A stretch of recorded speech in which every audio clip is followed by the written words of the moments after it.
اعلی حضرت سلامت رہے مسلک کے اعلی حضرت سلامت رہے مسلک کے اعلی حضرت سلامت رہے مسلک کے اعلی حضرت سلامت رہے۔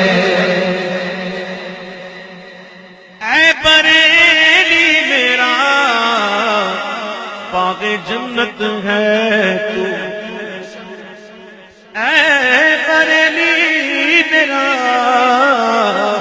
باغ جنت ہے تو، یعنی جلوہ گئے اعلی حضرت ہے تو، بالیقین مرکز اہل سنت ہے تو، یہ تیری مرکزیت سلامت رہے مسلک کے اعلی حضرت سلامت رہے مسلک کے اعلی حضرت سلامت رہے۔ روز محشر جو پوچھے گا مجھ سے خدا، بول آل رسول تو لایا ہے کیا؟ یہ تو بات کی بات ہے کہ کیا بات ہے، آگے شعر کیا ہے، یہ بات کی بات ہے۔ پہلے نقطہ سنو، نقطہ۔ اللہ کے ولیوں کو فکر کیا ہوتی ہے؟ اللہ نے اگر یہ پوچھ لیا کہ میرے لیے کیا لائے، ہم تو دن نماز پڑھتے ہیں، عبادت کرتے ہیں، تو کس کے لیے کرتے ہیں؟ عبادت تو اللہ کے لیے ہے، نہیں کریں تو کیا ہوگا؟ سزا ملے گی نا۔ تو مطلب آ گیا نا، مطلب آ گیا نا، طلب ہے کچھ تو بے طلب سوالیوں میں بیٹھ جا۔ طلب ہے کچھ تو بے طلب سوالیوں میں بیٹھ جا۔ اللہ والوں کا تو یہ ہوتا ہے کہ وہ جو بھی کرتے ہیں اللہ کے لیے کرتے ہیں، جنت کی لالچ میں نہیں کرتے، دوزخ سے ڈر کے بھی نہیں کرتے، اللہ کے لیے کرتے۔ یاد رکھنا اس بات، ہم کو یہ فکر نہیں ہے، ولیوں کو یہ فکر ہوتی ہے کہ اللہ نے اگر یہ پوچھ لیا کہ قیامت میں کہ میرے لیے کیا لائے تو کیا پیش کروں۔ سیدنا علی رسول مراروی شیخ اعلی حضرت،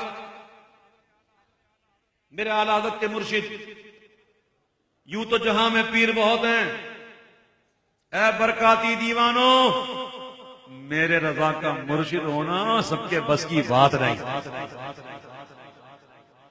آل رسول فرماتے مجھے فکر لائق تھی کہ کل قیامت میں اگر اللہ نے پوچھ لیا کہ میرے لیے کیا لائے تو کیا پیش کروں گا۔ لیکن جب اعلیٰ حضرت کو بیعت کر لیا، مرید کر لیا، خلافت اجازت سب کچھ عطا فرمایا، اور کہتے ہیں اب یہ فکر ختم ہوئی، اب یہ فکر ختم ہوئی۔ روز محشر جو پوچھے گا مجھ سے خدا، بول آل رسول تو لایا ہے کیا؟ عرض کر دوں گا لایا ہوں احمد رضا، عرض کر دوں گا لایا ہوں احمد رضا، یا خدا یہ امانت سلامت رہے مسلک کے اعلی حضرت سلامت رہے مسلک کے اعلی حضرت سلامت رہے۔ اہل ایمان تو پریشان ہے، رہبری کے لیے کنز ایمان ہے،